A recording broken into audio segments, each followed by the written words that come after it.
E o título da nossa mensagem hoje é a suficiência, a segurança e o chamado de Cristo. Porque nós vamos ver que essas pessoas foram alimentadas por Deus na grande multiplicação, mas eles estavam atrás de Deus, do Senhor Jesus Cristo, por causa de comida.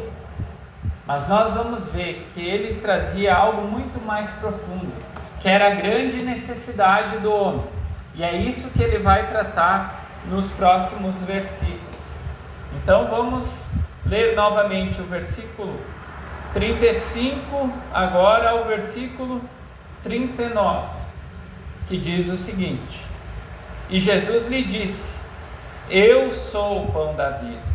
Aquele que vem a mim não terá fome, e quem crê em mim nunca terá sede.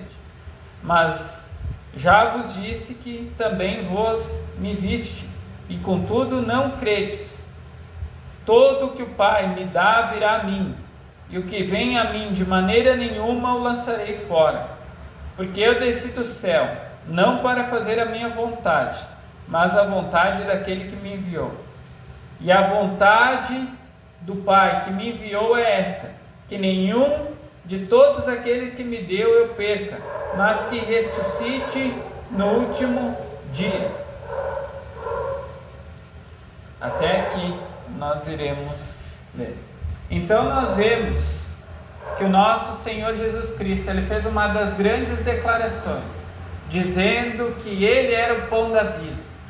Mas nós precisamos compreender o que ele estava falando, porque esse texto ele é muito importante para nós compreendermos o cerne do Evangelho. Porque nós olhamos aqui esse texto, nós vamos ver doutrinas muito importantes, até mesmo a doutrina que infelizmente muitas pessoas creem, como a perda da salvação. Aqui ele afirma categoricamente que isso não é possível, e nós vamos ver ainda mais. Então esse texto ele mostra a suficiência de Cristo, mostra também a capacidade humana, que nós vemos esses homens vindo até Cristo porque eles queriam saciar a sua fome terrena, mas Cristo traria algo muito superior a isso. E também a graça irresistível do Pai, porque nós vamos ver que aqui também vai falar da eleição de Deus, que Deus atrai os seus escolhidos. Então aqui nesse texto nós vamos ver que Cristo se apresenta como o único alimento verdadeiro, o único que vai satisfazer a necessidade de cada alma. É isso que ele está falando, que não importa a situação que você está, não importa a quantidade de pecados, se você for a ele, você será perdoado, você será aceito e você será reconciliado com Deus. Mas nós vamos olhar isso agora, 4 grandes declarações do Senhor Jesus Cristo. A primeira está lá no versículo 35, que ele diz: Eu sou o pão da vida. Nós vemos também que ele faz um convite também nesse texto: aquele que vem a mim. Então o Senhor Jesus Cristo também faz um convite aberto para aquelas pessoas. Ele também tem outra promessa muito importante: de maneira nenhuma lançarei fora. Então todos aqueles que estão em Cristo Jesus irão permanecer com ele até o fim.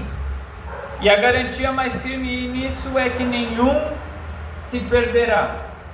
Então hoje nós precisamos olhar para esse texto, analisar os mínimos detalhes, porque esse texto vai nos trazer, além de a compreensão correta do Evangelho, nos apresentar de fato quem é o Senhor Jesus Cristo. Ele nos dará também certeza da vida eterna. Ele nos mostrará também que todo pecador deve ser chamado por meio do Evangelho a correr para Cristo. Quando ele entende que ele é limitado, que ele não pode se salvar por meio das suas obras, ele vai olhar para aquele que pode o alimentar, e o alimentar eternamente. Por isso, nós vamos olhar agora esse texto nos mínimos detalhes, para compreendermos quem é o Senhor Jesus Cristo e a sua obra perfeita. E ele começa: eu sou o pão da vida, no versículo 35. Cristo não diz, quando questionam o Senhor Jesus Cristo para alimentar aquela multidão, e nós vemos que eles vão atrás de pão, e tem aquele rapaz com os pães e os peixes, e ele diz: eu tenho pão. O Senhor Jesus Cristo, ele não diz que ele tem o pão, ele diz: eu sou o pão. Eu sou o pão. Assim como o pão sustenta o corpo, nós precisamos lembrar que somente Cristo Jesus pode sustentar a nossa alma.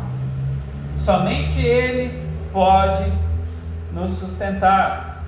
Nós devemos lembrar também que Ele não é um suplemento espiritual, Ele é a própria vida. Uma alma sem Cristo é uma alma morta. Alguém que não tem Cristo Jesus é, como a palavra de Deus declara, é morto espiritualmente, separado de Deus. E toda alma faminta, obviamente, tenta se alimentar de algumas coisas, e nós podemos ver isso no mundo. O mundo busca prazeres, mas continua vazio. O mundo busca riquezas, mas que logo se perecem e ferrujam. O mundo também busca religiões mortas, cada dia surgem mais religiões, mas essas religiões, elas não regeneram, elas não transformam como o verdadeiro evangelho.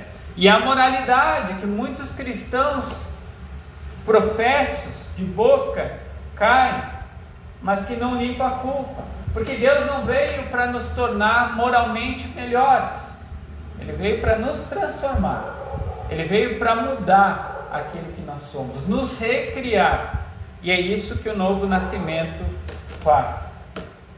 Nós precisamos lembrar, Romanos 3:23 diz: porque todos pecaram e estão destituídos da glória de Deus. Mas eu quero que todos abram em Isaías 57:21, que tem uma declaração forte do profeta Isaías, falando sobre os ímpios, aqueles que não pertencem a Deus. Versículo 21 do capítulo 57 de Isaías. Diz assim a palavra de Deus: não há paz para os ímpios, diz o meu Deus. Então é somente em Cristo Jesus que nós encontramos paz. As pessoas aí fora, por mais que elas tentem demonstrar que elas estão em paz consigo mesmas, elas não estão. Elas estão em débito diante de Deus. Sem Cristo, a alma é como nós conhecemos o filho pródigo, que estava lá entre os porcos, cercado de comida que não sustentava, de lavagem. É isso que as pessoas aí fora têm se alimentado. Quando nós não temos o pão da vida, que é o Senhor Jesus Cristo, o que nós estamos comendo é lavagem. É isso, por mais que possa parecer rude. Se nós não estamos em Cristo, o que nós estamos comendo é o que tem de pior. Como aquele filho pródigo estava naquele chiqueiro, cercado da comida que sobrava dos porcos. É terrível, mas é essa a realidade. Porque nós precisamos entender, ao olharmos para esse texto, que somente em Cristo toda fome espiritual é satisfeita. E é isso que ele diz: aquele que vem a mim não terá fome, e quem crê em mim nunca terá sede. No versículo 35, que ele complementa. Então nós vemos que não há sede pela paz que ele não possa pagar. As pessoas aí fora estão com sede de paz. Muitos tiram férias, descansam. Agora nós estamos chegando num período, final do ano, que muitas pessoas querem ir relaxar. Mas elas não encontrarão paz nesses dias. Porque somente paz nós encontramos em Deus, em Cristo Jesus. Porque Ele é a verdadeira paz. Não há fome de perdão que Ele não sacie. É somente nele que nós entendemos de fato o que é perdão e recebemos o verdadeiro perdão. É somente em Cristo Jesus que nós somos perdoados. E nós podemos daí estar aptos para perdoar. Também não há vazio que Ele preenche, porque Ele vem e muda toda a nossa estrutura. Ele transforma o nosso coração. Ele tira o coração de pedra e coloca um coração de carne. É assim que Ele age, faz e transforma. Então Ele nos transforma em uma nova criatura. Ele faz uma obra perfeita de uma vez por todas. E portanto, nós devemos questionar: o que tem sustentado a nossa alma? Porque se não é Cristo, eu continuo faminto, mesmo que eu possa esconder através de sorriso. Nós vemos as pessoas aí fora felizes, esbanjam alegria, quando nós olhamos, tanto que muitas vezes, infelizmente, nós até invejamos a vida deles, porque parece que não tem nenhuma preocupação.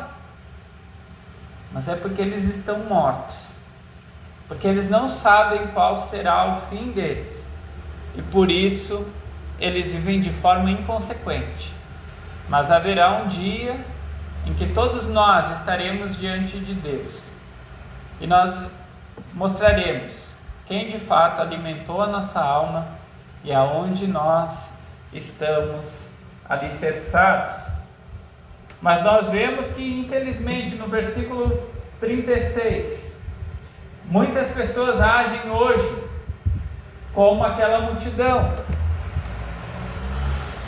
Versículo 36: mas já vos disse que também vós me vistes, e contudo não credes.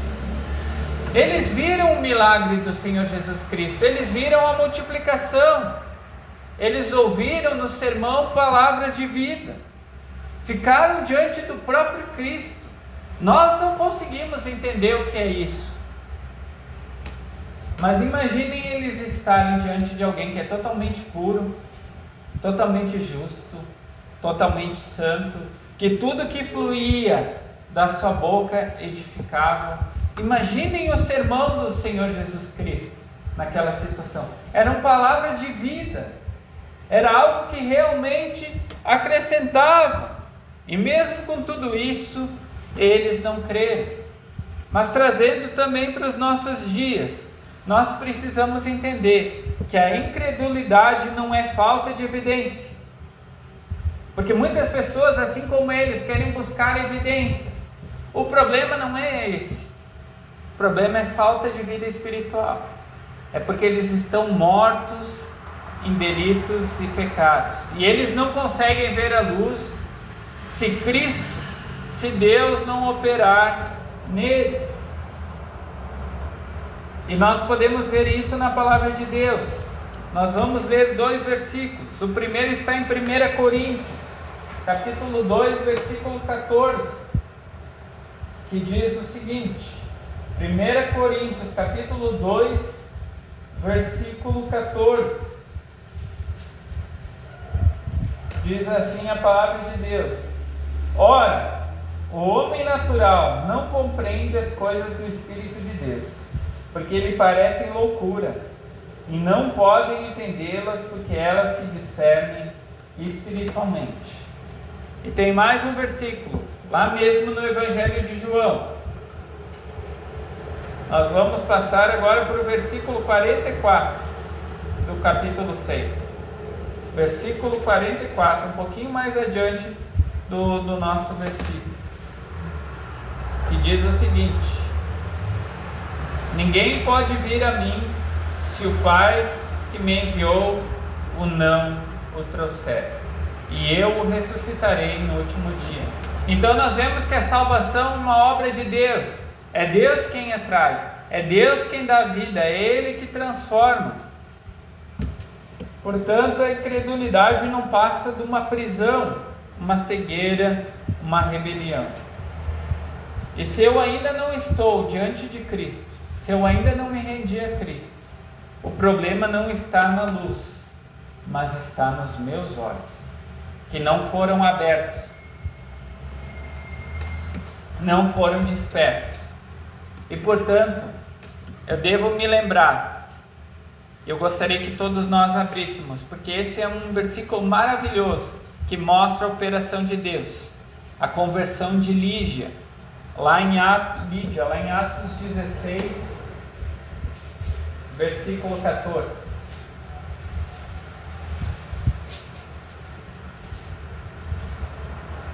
Que mostra grandemente como Deus age. Atos 16, 14. E uma certa mulher chamada Lídia, vendedora de púrpura, da cidade de Tiatira, e que servia a Deus, nos ouvia. E o Senhor lhe abriu o coração, para que estivesse atenta ao que Paulo dizia. Nós vemos que foi Deus que abriu o coração dessa mulher, para que ela se atentasse à mensagem de Paulo. Por isso nós vemos a grande importância da oração. Se nós ainda não compreendemos, nós entendemos o nosso estado como pecadores, mas ainda não fomos a Cristo, nós devemos orar para que Deus haja assim como Lídia, que Ele abra o nosso coração, abra o nosso entendimento, para que possamos compreender e nos arrepender de fato e crer no Evangelho. Mas o Senhor Jesus Cristo continua, versículo 37, todo o que o Pai me dá virá a mim. Cristo, aqui nesse versículo, ele não diz que poderá vir, ou talvez venha. Ele dá uma certeza, virá. Todo que é eleito de Deus vai vir a Cristo. É por isso que nós devemos continuar orando pelos nossos familiares e amigos. Nós não sabemos se eles não são os eleitos de Deus. E se eles são, podem ter certeza, por mais que talvez nós venhamos a morrer antes, mas se eles pertencem ao povo de Deus, eles chegarão ao arrependimento e à fé. Eles vão crer. Eles vão crer. É por isso que nós oramos, é por isso que nós confiamos, pedimos, clamamos a Deus, porque nós sabemos que se pertencem a Deus, Deus vai operar. Ele faz. Portanto, nesse pequeno versículo, nós vemos a eleição de Deus, a entrega desse povo ao Filho e a certeza de que o eleito será atraído. Isso nos dá uma esperança muito grande, até mesmo quando pregamos o Evangelho, porque se para aquela pessoa que nós estamos pregando, nós não sabemos se é um eleito ou não, é por isso que nós levamos o Evangelho a toda criatura, porque não está escrito na testa eleito. Nós temos a livre oferta do Evangelho e nós pregamos a todos, mas somente aqueles que pertencem a Deus é que chegarão ao conhecimento da verdade. Nós precisamos entender que, diferente do que o arminianismo prega e ensina, a graça não é uma possibilidade, ela é um poder. Deus opera, Deus salva.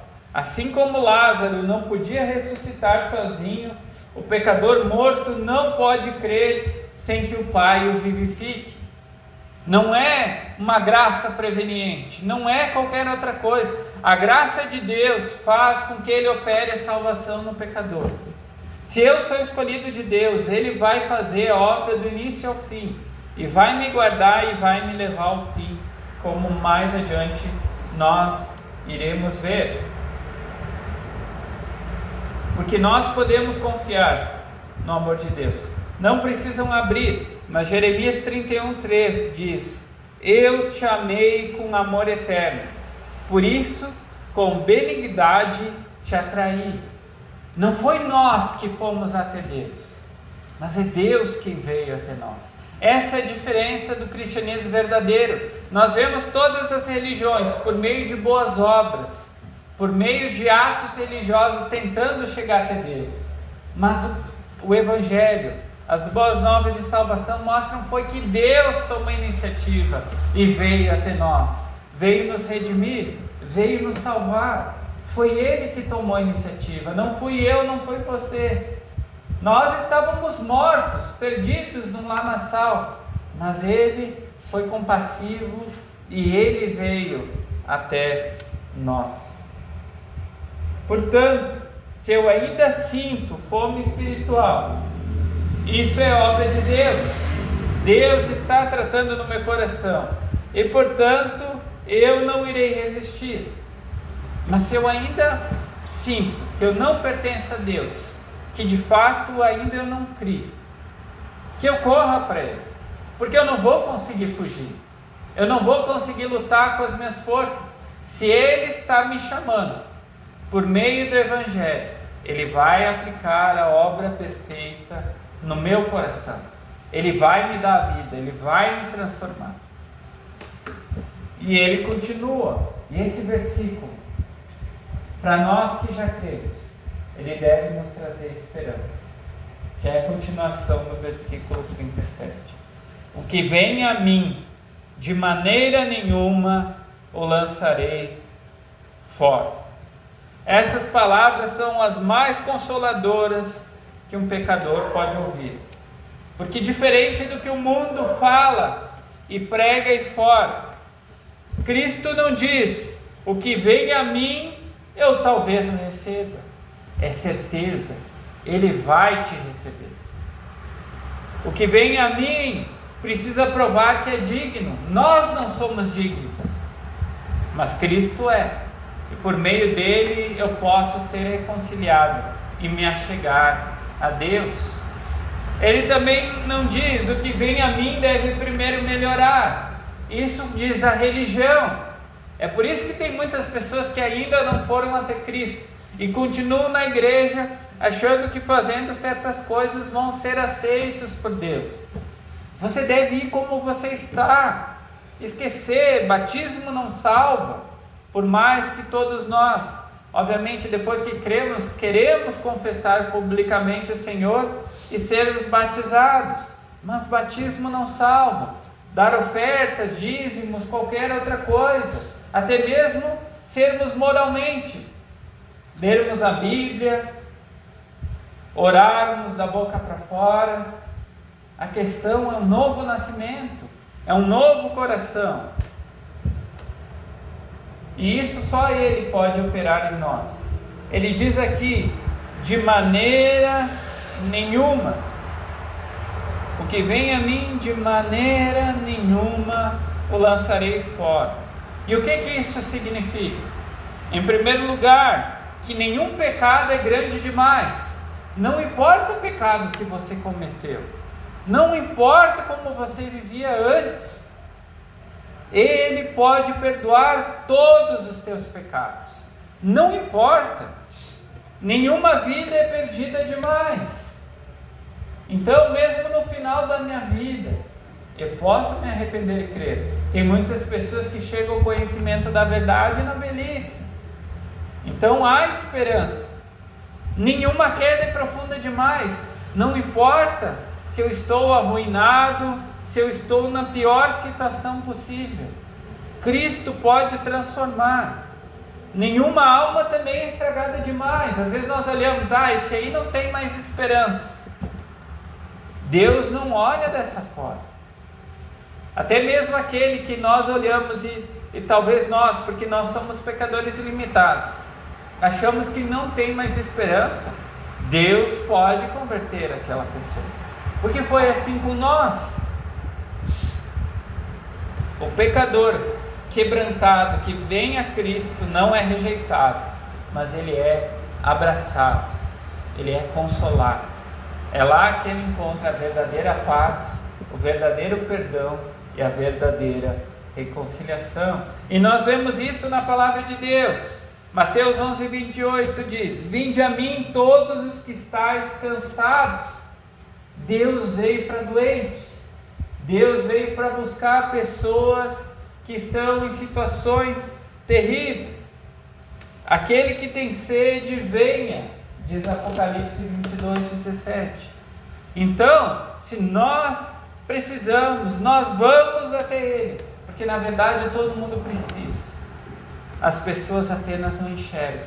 É por isso que Deus precisa abrir nossos olhos, para que nós entendamos quem é Cristo, aquilo que Ele fez, e aí sim, olhar para mim, ver quem eu sou, um pecador miserável, alguém que não pode me salvar por meio das minhas obras, e aí sim, ir até Ele. Ou você pensa que Cristo não te receberia? Nós podemos olhar para esse texto, aqui é uma promessa. Ele diz que de maneira nenhuma Ele nos lançará fora. Se nós formos a Ele, há esperança, uma esperança eterna. Uma esperança eterna. Ele prometeu que te receberá. E mais importante ainda, agora, para os que creem. Versículo 38 e 39. Porque eu desci do céu, não para fazer a minha vontade, mas a vontade daquele que me enviou. E a vontade do Pai que me enviou é esta: que nenhum de todos aqueles que me deu eu perca, mas que eu ressuscite no último dia. Deus é soberano. Deus vai guardar o seu povo. Aqui está o fundamento da esperança cristã. Nós lemos, a vontade do Pai é essa, que nenhum se perca. A perseverança dos santos, que é uma doutrina que nós cremos da Tulip, ela fala justamente isso, que não depende a salvação do cristão, mas de Cristo. É por isso que salvação não se perde, porque não é, senão eu perderia todos os dias, senão nós perderíamos diariamente. Mas daí as pessoas querem estimular determinados pecados ou determinado momento. Mas nós precisamos entender o porquê o salvo não se perde. Primeiramente, porque Cristo cumpre perfeitamente a vontade de Deus. Foi Ele que fez. Eu vou para o céu pelos méritos de Cristo, porque Ele cumpriu. Foi Ele que foi obediente até a morte de cruz. Foi Ele que foi o sacrifício substitutivo no meu lugar. Segundo, e nós vemos, porque Ele é o bom pastor que guarda as ovelhas. Nós vimos e conhecemos a parábola da ovelha perdida. Ele vai e busca. Ele não vai deixar nós perecermos. Se nós precisamos de disciplina, Ele vai aplicar, mas Ele vai nos levar até o fim. E principalmente porque Ele intercede continuamente pelos seus. Deus continua intercedendo por nós. É isso que nos dá esperança. Pense, o Filho unigênito de Deus, à direita de Deus, intercedendo pelo seu povo. Ele é o nosso mediador.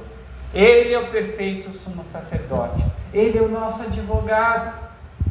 E será também o nosso juiz. Mas por causa dele, nós seremos perdoados. Nós seremos admitidos ao céu.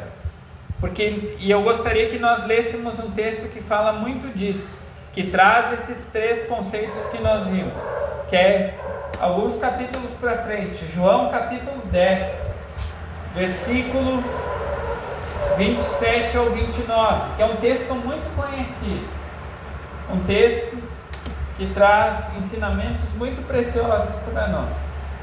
Ele diz: as minhas ovelhas ouvem a minha voz, e eu conheço-as, e elas me seguem, e dou-lhes a vida eterna, e nunca, mais uma vez, e nunca hão de perecer, e ninguém as arrebatará da minha mão. Esse texto é muito claro. Nós também poderíamos ler 1 Tessalonicenses 5,24, que diz: fiel é o que vos chama, o qual também o fará. Se Deus está falando que ninguém pode nos tirar de suas mãos, ninguém pode nos tirar de Deus. Se nós pertencemos a Ele, nós estamos no lugar mais seguro possível. Isso deve nos trazer paz, isso deve nos trazer alegria, esperança, porque ninguém pode nos tirar da mão de Deus. É daqui para a eternidade. Se eu creio, quando chegar o fim da minha vida, eu estarei com Cristo eternamente.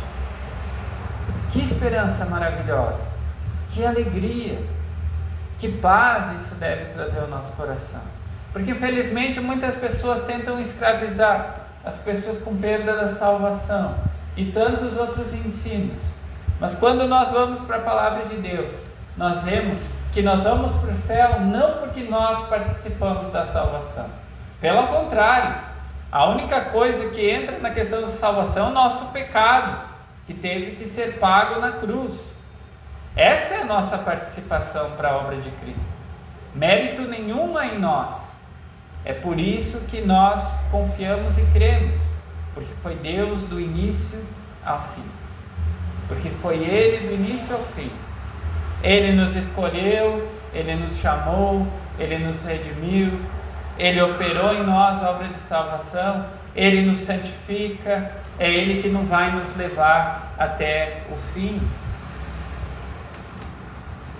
Portanto, mesmo se eu sinto fraco, desanimado, combativo, eu devo lembrar que a minha segurança não está em minhas forças, mas nas mãos daquele que nunca falha. Mesmo se passar dias ruins, lutas, dificuldades, hoje pela manhã nós vimos acerca de tentações, e isso é algo que vai acontecer na vida do cristão. Mesmo nesses momentos, eu devo me lembrar e olhar para aquele que é o autor da minha salvação, que é Cristo Jesus. E é nele que eu me apego, é nele que eu confio. E minha salvação está nele. Portanto, Cristo é o pão da vida. Se você está faminto, você deve ir a Ele.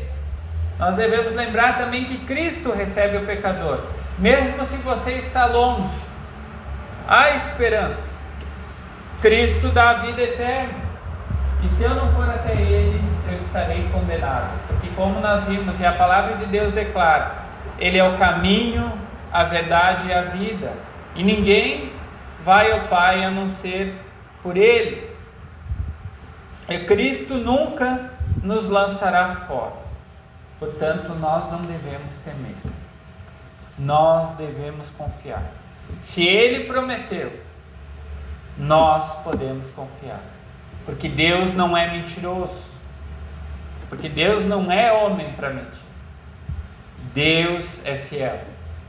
Deus, Ele cumpre. Nós vemos que o homem falha, e falha muitas vezes, o povo de Israel falhou, mas Deus sempre cumpriu a sua vontade. Portanto, vá até Deus, venha com seus pecados, porque Cristo lavará todos os pecados. Venha com sua culpa, porque Cristo leva a culpa. Mesmo com o seu coração duro, Cristo pode quebrar e dar um novo coração de carne. Mesmo se esteja cansado, como nós vimos, vinde a mim, todos os que estão cansados e sobrecarregados, e eu vos aliviarei. Isso é uma promessa. Venha até mesmo com sua incredulidade, porque Cristo te dará fé. A fé, como nós sabemos e lemos em Efésios, a fé é um dom de Deus. Muitas vezes nós vamos meio cambaleantes, mas Cristo nos mostra, nos revela Cristo. e Ele mesmo nos dá a fé para que possamos crer. Então nós podemos confiar. Não deixe para amanhã, porque o pão está diante de nós. Coma e viva. Que Deus aplique essa palavra no nosso coração, porque é somente nele que nós vamos encontrar o verdadeiro alimento, que pode saciar as nossas almas.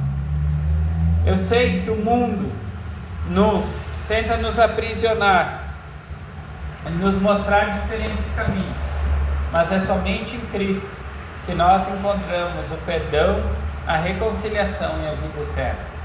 Não há, somente nele nós encontramos paz com Deus. Somente nele nós encontramos uma vida digna de ser vivida. As pessoas aí fora vivem de ilusões.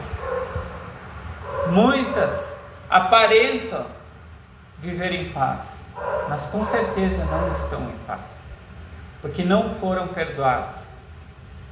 Somente pode viver em paz aquele que sabe aonde irá na eternidade. Que Deus nos abençoe e aplique essa palavra ao nosso coração.